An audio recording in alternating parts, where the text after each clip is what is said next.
यानी कि परमेश्वर का आत्मा कहता है कि अपनी मरुभूमि में परमेश्वर की प्रेजेंस में, उपस्थिति में बने रहने के लिए परमेश्वर के पवित्र स्थान के साथ, जीवित भवन के साथ जुड़े रहना है। दूसरा, प्रेयर्स में लगे रहना है, प्रेयर्स करनी है, कंटिन्यू प्रेयर्स करनी है। प्रेयर्स में जब बैठे तो एकदम से प्रेयर करके ना उठ जाएं, लेकिन वेट करें कि परमेश्वर का आत्मा आपकी सोचों ख्यालों पर ओवरकम करे, आपको ओवर पावर करे, और फिर आपके बीच से परमेश्वर का आत्मा बोले, परमेश्वर का पवित्र आत्मा आपके अंदर से अगुवाई करे प्रेयर्स में, तब आपकी प्रार्थनाएं सुनी जाएंगी। हालेलुया।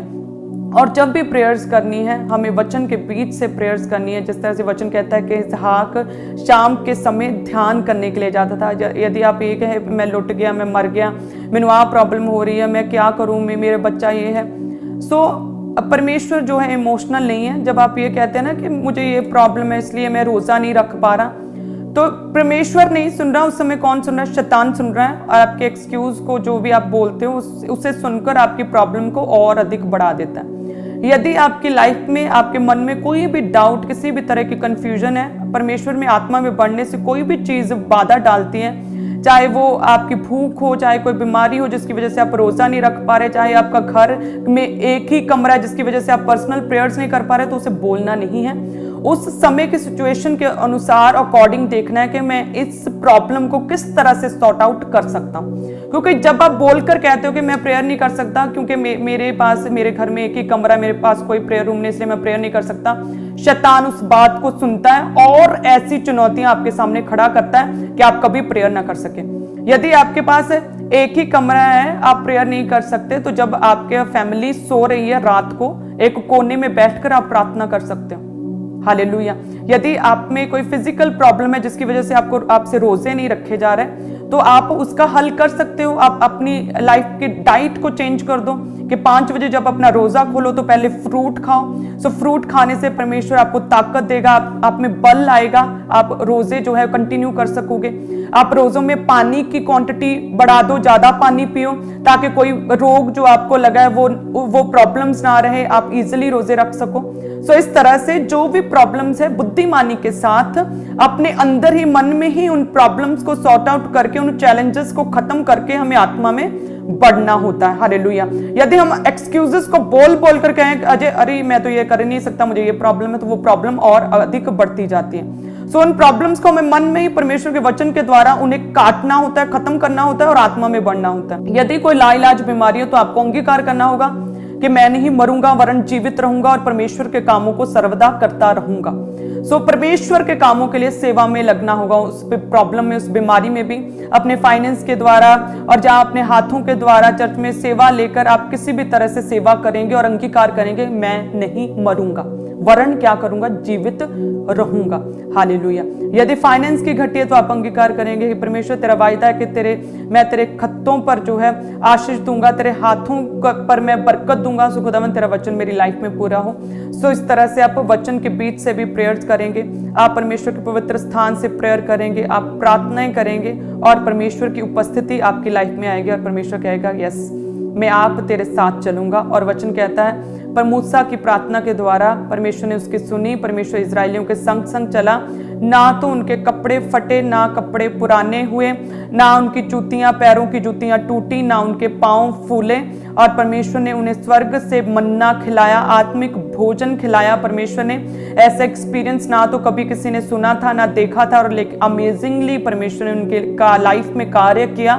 क्योंकि मूसा की लाइफ की प्रेयर रिक्वेस्ट ये थी कि परमेश्वर तेरी उपस्थिति मेरी लाइफ से कभी भी खत्म ना हो खुदावन, हे परमेश्वर तेरी अनुग्रह की दृष्टि मुझ पर बनी रहे। सो सब जन अपने हाथों को उठाएं और प्रार्थना करें, अपने हाथों को उठाकर के हे परमेश्वर तेरी अनुग्रह की दृष्टि मुझ पर बनी रहे खुदावन, तेरे अनुग्रह की दृष्टि बनी रहे। हे परमेश्वर तेरी अनुग्रह की दृष्टि मुझ पर बनी रहे, परमेश्वर तेरे अनुग्रह की दृष्टि मुझ पर बनी रहे। हे खुदावन तेरा फेवर मेरी लाइफ में आए, परमेश्वर तेरा फेवर मुझे आज छुए, तेरा फेवर मेरी लाइफ में आए।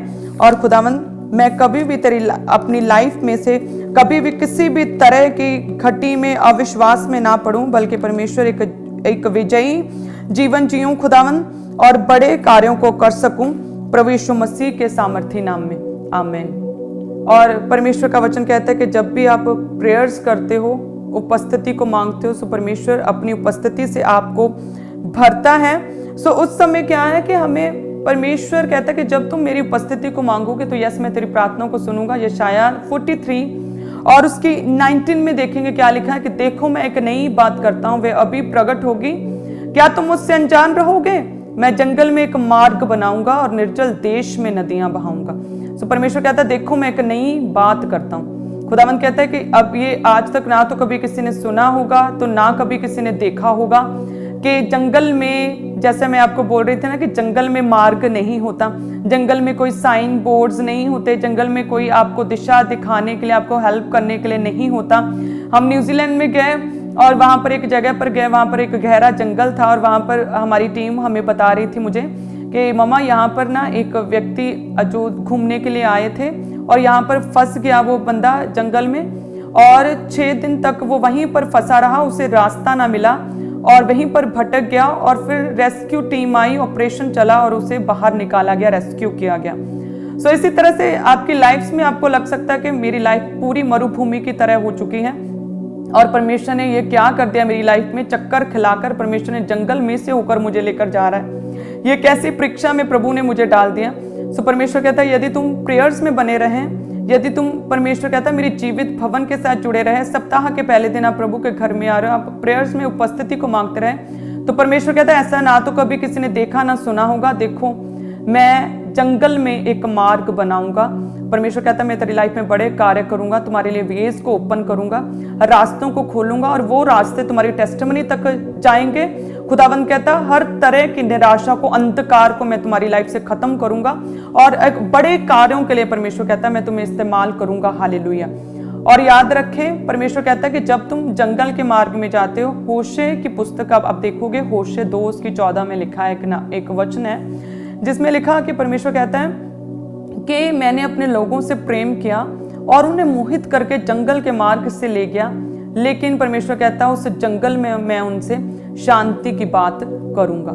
सो परमेश्वर कहता है कि ये ना तो कभी किसी ने देखा ना सुना, लेकिन मैं जंगल में एक मार्ग बनाऊंगा। खुदावंद कहता है जो आप अपनी प्रॉब्लम्स में फंस गए हो, आपको निकलने का रास्ता नहीं मिल रहा, तो लेकिन परमेश्वर कहता है मैं तुम्हारी प्रॉब्लम्स में, मैं तुम्हारी लाइफ के क्लेशों में से एक मार्ग निकालूंगा जो शांति की ओर जाएगा, जो तुम्हारी डिलीवरेंस की ओर जाएगा। परमेश्वर कहता है जो तुम्हारे टेस्टिमनी की ओर जाएगा, जो तुम्हारे छुटकारे की ओर जाएगा। आमीन।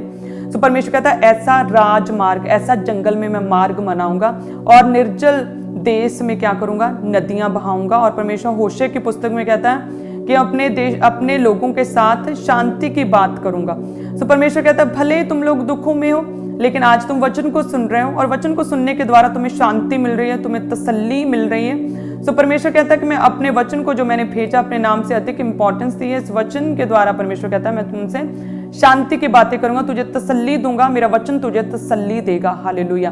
तो इस बात को हमें हमेशा ऑनलाइन क्लास से याद रखना है कि जिस तरह से परमेश्वर ने अदन की वाटिका में परमेश्वर ने आदम के साथ बात की, फुल ऑफ ब्लेसिंग्स में था वो और किसी भी चीज की कोई कमी और घटी नहीं थी। परमेश्वर ने अदन की वाटिका में यदि आदम के साथ बात की, तो याद रखना है कि परमेश्वर सिर्फ ब्लेसिंग्स के टाइम, सिर्फ टेस्टिमनीज के टाइम, आशीषों के टाइम ही हमसे बात नहीं करता, लेकिन परमेश्वर ने मरुभूमि में मूसा के साथ भी बात की।